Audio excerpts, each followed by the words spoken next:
All right, we are back with round 3 of the PQ prep at Red Raccoon Games on June 25th, ahead of the planetary qualifier on June 28th. So these two players are 1-1. The two undefeated players were playing Ray Data Vault and Thrawn Data Vault.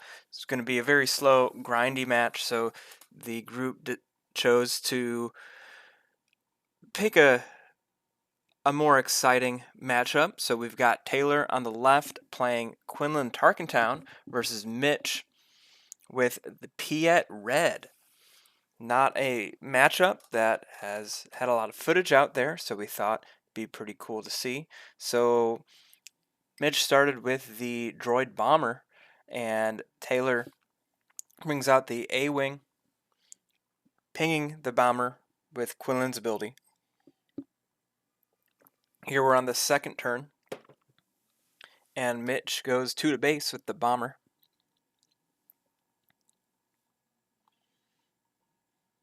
So Piett is one of these ramp decks. So Mitch is gonna want to ramp into some big ships and try to control the board.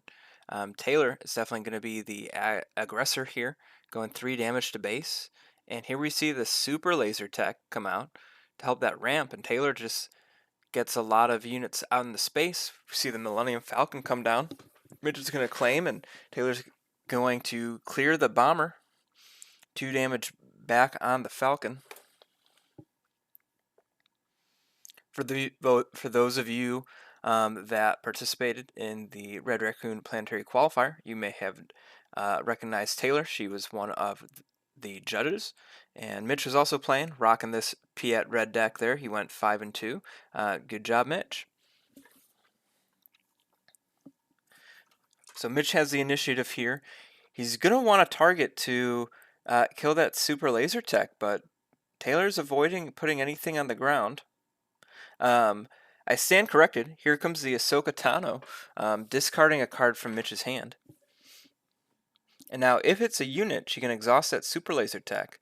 That's probably what she's hoping for. Don't see what he discarded there, but it was a unit, as the super laser tech is now exhausted.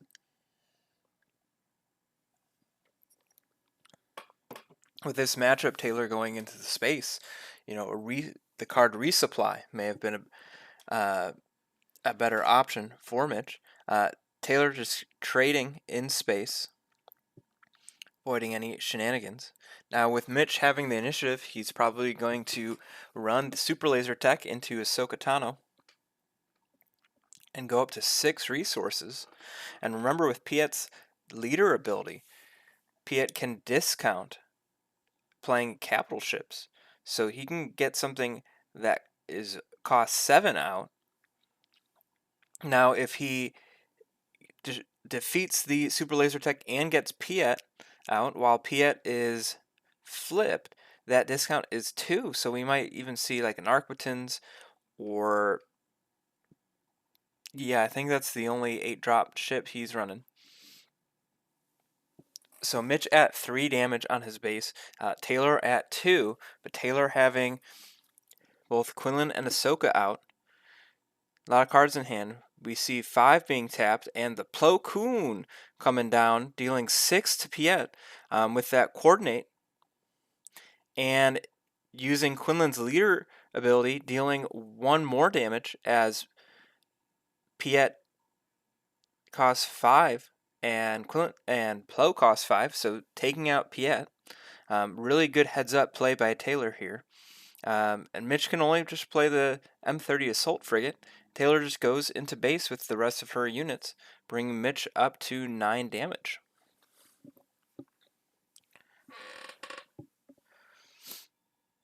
So this Assault Frigate is a 5/5 with Raid 1 and Overwhelm. Mitch might be looking for an overwhelming barrage here, but it will only take out 2 units. And a turbo laser salvo won't do the trick either. Mitch is at 7 resources, having ramped with the super laser tech. So he does play the turbo laser salvo, and actually with the damage on both Plo Koon and Ahsoka, that will clear those units and deal 5 to Quinlan. So that does clear up the board a little bit. Turbo Laser Salvo does not give a buff to the frigate, but Mitch may have steadied the tide of damage for a little bit, and we see Poe Dameron come down and Taylor ping with the Quinlan ability. We see 5 damage come across, bring Taylor, 6 damage across, bring Taylor up to 8 on the base.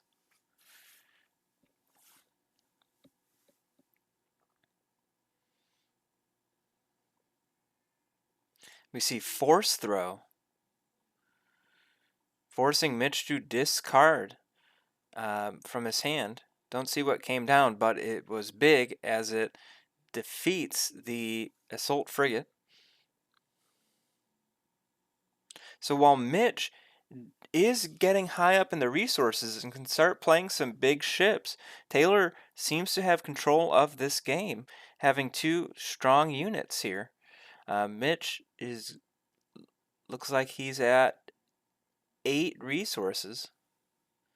So what can he play for 9 to turn this? We're not yet in Devastator territory.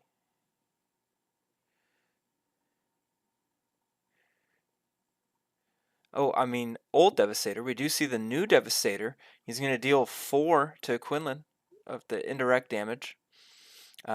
With the Devastator out, this new Devastator from Jump to Lightspeed, you can choose where the indirect damage goes. So it just gets, when played, deal 4 damage to anything, including bases. Ooh, and Surprise Strike on Poe Dameron. So that's going to do at least 9 damage. She's going to discard Plo Koon to deal another 2 damage to the Devastator. So bring Mitch up to 21 points of damage on base. Let's see what else Taylor has in her hand. She's got the Millennium Falcon.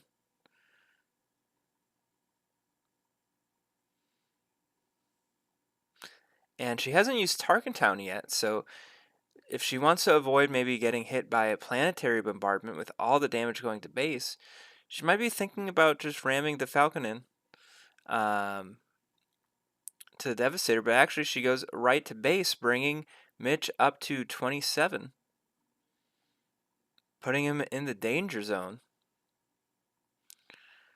Mitch has the initiative.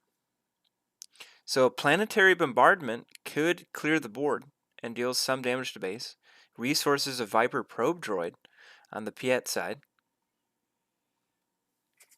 running some of those 2-cost droids in there to play off Invisible Hand, which we haven't seen this game. So Mitch has the initiative. Let's see what he does. Note Taylor bounced the Falcon back to hand. That way it avoids any removal. And so we see the open fire come down from Mitch to take out Poe Dameron. Taylor checking her resources, seeing what she has there. And we see Anakin Skywalker coming down for 2. She has 5 resources still open. Mitch tapping 5 and playing the Invisible Hand at a discount of 5. Probably hoping for maybe the Dark Trooper to throw a Sentinel. And it costs 3 though, so he can't play it right away off the Invisible Hand's when played ability. Again, that is when played and on attack. You can search 8 cards for a droid, and if it costs 2 or less, play it for free. And she plays Force Throw to discard the his last card, and basically puts him in a position where if he claims, she can hit him with the Millennium Falcon, and if he passes, she can just claim initiative, and she might have had a surprise strike or a hotshot blaster. So we're going into game 2.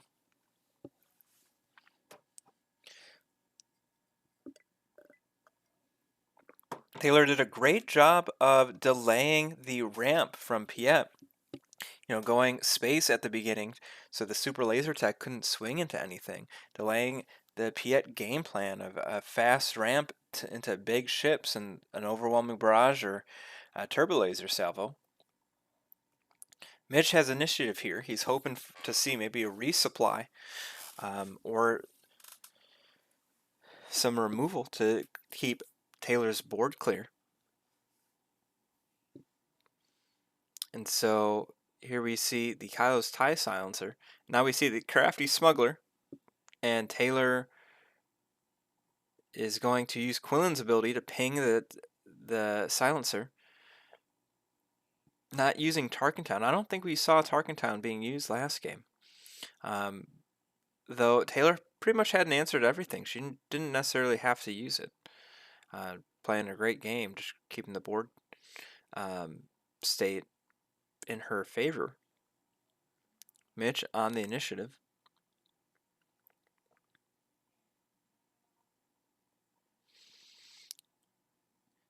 Going in and swing because he has to be careful. Taylor playing a 2-drop would just defeat the silencer. So both trading damage. 3 damage on Taylor's base, 2 on Mitch. We see the Millennium Falcon come in. Mitch claims, and now there is a ground unit that he can swing the super laser tech in, so he'll be able to flip Mitch this turn. I'm sorry, he is Mitch. He'll be able to flip Piett this turn. The Falcon taking out Kyle's silencer, and Taylor bounces it back to hand so it can come out healthy again. 2 damage on Mitch's base, 3 on Taylor. Mitch deciding what to resource. So he can potentially bring out a ship costing up to 7 this turn after defeating the super laser tech and bringing Piett out.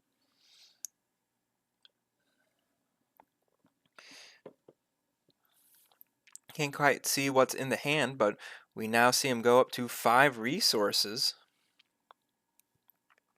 Even without Piett deployed, he could play one of those 6-drop ships like an invisible hand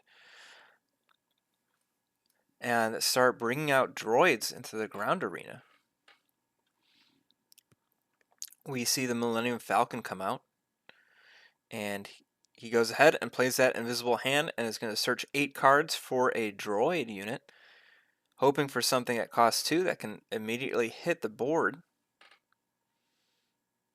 We do see the Vanguard Droid Bomber, I believe that's the name, and when played, if you control a Separatist unit, it'll deal 2 damage to base.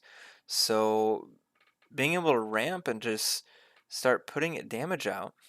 So the Millennium Falcon does swing into the invisible hand, and Taylor does use Tarkintown to clear it. But getting value out of that invisible hand with that unit out, it's looking good for Mitch.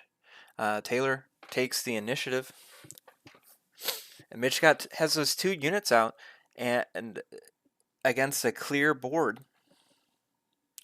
Now he would love to have a capital ship out that Taylor deploys Quinlan. He could hit her with an overwhelming barrage.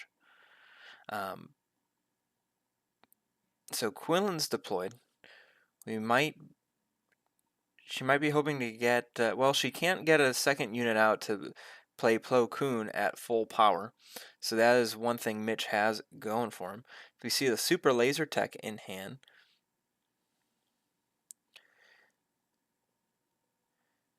Can't quite see what else he has. He taps 3 for the assault frigate. Since we got the 2 resource discount as Piett's deployed, Force Throw coming out. Force Throw is really strong against these Piett decks that are going to be having a lot of high-cost capital ships in hand. He discards the super laser tech. Taylor can only deal 3 damage. She goes ahead and takes out the bomber to save some damage. Now, typically, Quinlan's going to be wanting to be the aggressor in this, and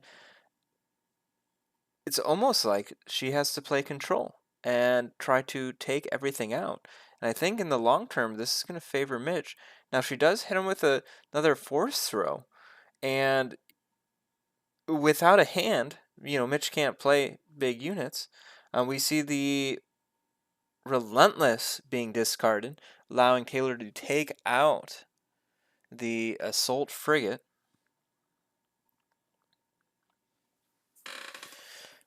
Now, Mitch might be holding a really good card in hand.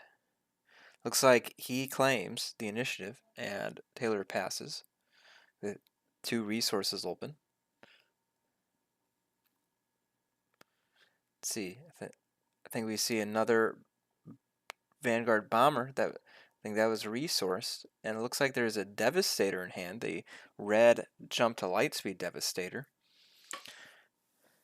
Now, because Quinlan plays a lot of discard, it might be advantageous to just play the big units right away. And actually, we see the Maul come down on the ground, taking out the Quinlan leader, turning off the pings and the force throws, and Ahsoka discarding the last card in hand.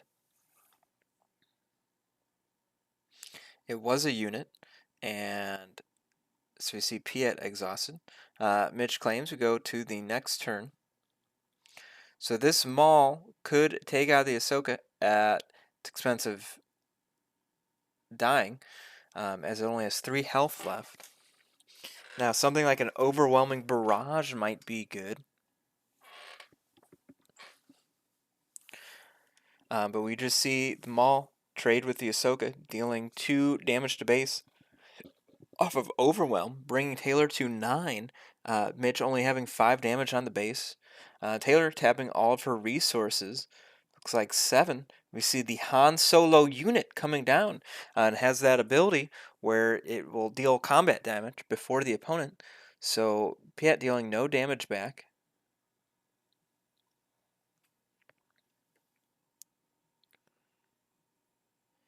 Mitch thinking, and he claims here, and Taylor passes. So he might have something big. I trying to see how many resources there are. I think he's going to 9. So this could open up the old 10 cost Devastator. That would just take out the Han Solo unit.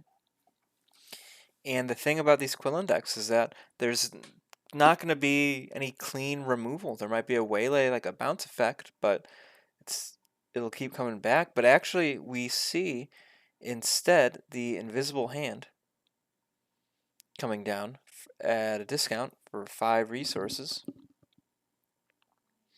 And he pulls the Dark Trooper, which he can't immediately play it for free, but we might see it come down this turn just to block some damage from Han Solo. And we see 5 resources tapped from Taylor. To smuggle out Cassian Andor. Comes in ready, playing off the smuggle ability, which has 4 resources open. We might see that Dark Trooper come in just to block damage from the Cassian. And then having Han come in for 6, and that's exactly what we see.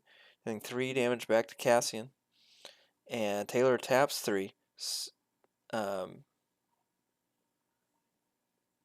Looks like she's bringing out the Hot Shot Blaster,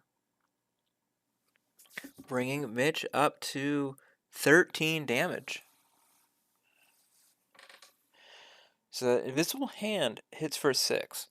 And I think a really two cards really help Mitch out here.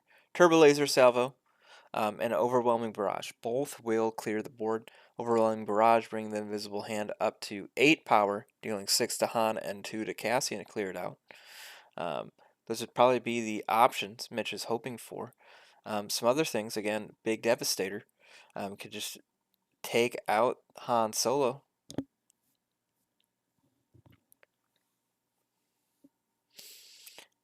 And he goes ahead and swings, does 6 damage to base. Now, Taylor on the Tarkintown.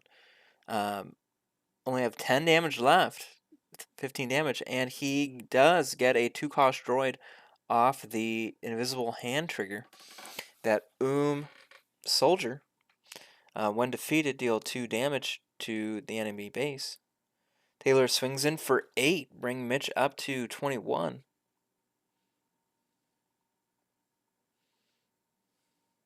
And we see 6 tap for planetary bombardment.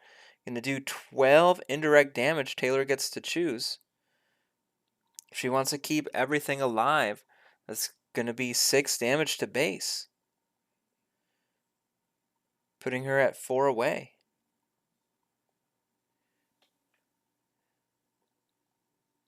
And that's what she opts for. So she claims initiative here. And Mitch goes ahead and plays an assault frigate. So Taylor's going to have to find answers to both ships. I don't think Red Yellow Hero runs any Space Sentinels here.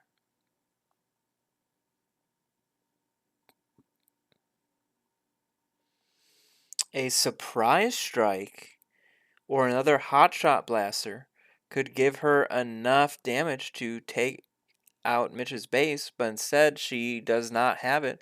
Brings him to 29, and Mitch closes that out. So we're going to game 3 here. Very close game there, as close as it can get.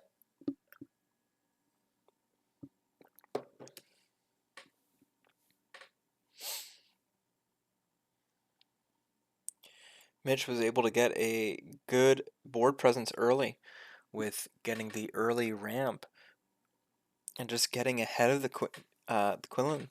And even though Taylor was putting out a lot of damage, it was just too late as Mitch was able to outdamage her with his units of his own. This also shows that drawback of the Tarkintown base being at only 25.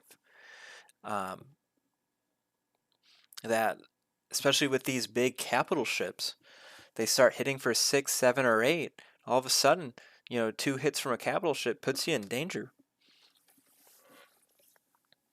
I think we saw the invisible hand deal had 2 or 3 hits, so 12 or 18 points of damage. Or maybe it was 12 and then that planetary bombardment. Just very, very good there with the capital ships out dealing 12 indirect damage. And if you're able to keep the board fairly clear, then there's really nothing to soak up, no units to soak up that damage. So I think the game plan here for Taylor is to just get early board presence and just try to put a lot of pressure on Mitch's base while maybe getting some of that discard with maybe a Spark of Rebellion or a Force Throw. Mitch is going to also want to just want to keep the board clear, get 1 or 2 ramp cards in, and start bringing out those ships and hitting her with an overwhelming barrage or turbo laser salvo.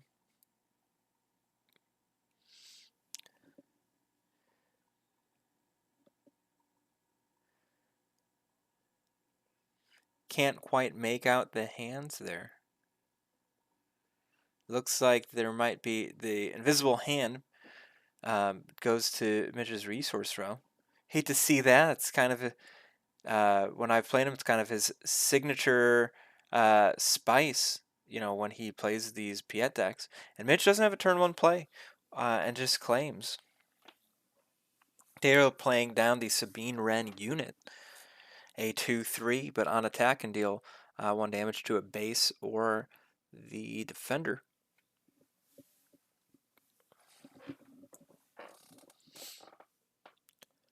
We see resupply, so Mitch is getting that ramp, and 3 damage to base, and then another 3 damage to base with the Millennium Falcon.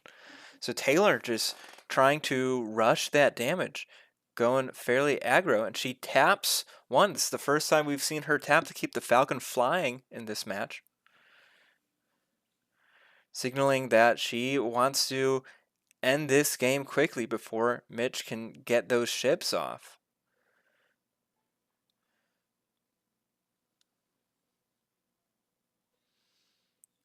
Mitch having the initiative. Piett can deploy here. They're only at 3 resources, so not a whole lot to do to defeat Piett here. But it basically is, can Mitch make the most out of this ramp here? Or will Taylor just try to just close it out before he can do anything? We see 2 tapped for the Anakin Skywalker pilot going on the Falcon. Now that is a 2-3, and when the piloted unit completes an attack, you can bounce the upgrade back to hand. Probably won't see that here, but that added damage certainly helps. Piett putting 2 damage onto Tarkintown. Sabine Wren changing the favor, bringing Mitch's base up to 9.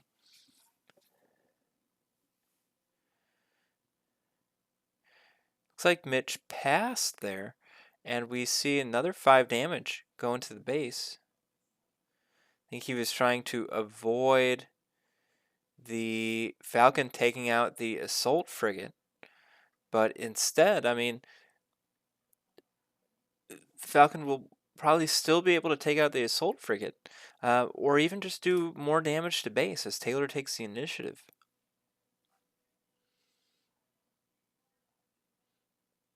Mitch passes. Nothing to do with 2 resources. We do see the resupply carrier getting drawn, and it looks like Darth Vader on the ground, resourcing the resupply carrier. Mitch at 6 resources. Taylor at 5, but tabbing one to keep the Falcon flying. And we see Surprise Strike coming down. And that is 8 to base. Just not stopping, just being unrelenting with this pressure. Taylor threatening 6 more points of damage this turn with 3 from Sabine Wren, and if she deploys Quinlan, that's another 3. 2 resources open. And 4 on base. We see bring an attack to base, bring Mitch up to 25.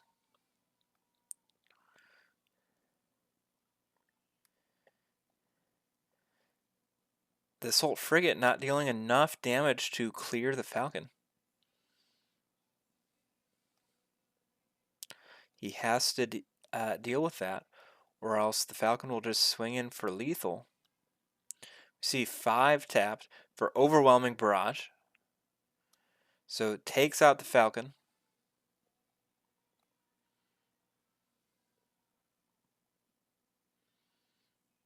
Now, I'm wondering if a better play there would have been to put the damage onto to clear Sabine, but we see after overwhelming barrage, Taylor claims the initiative, so she must have some sort of pump, a surprise strike, or a hotshot blaster to just instantly close out this game. It's likely a hotshot blaster, as if it was surprise strike, we'd see Quinlan deployed and go ahead and do it. But we go to the next turn.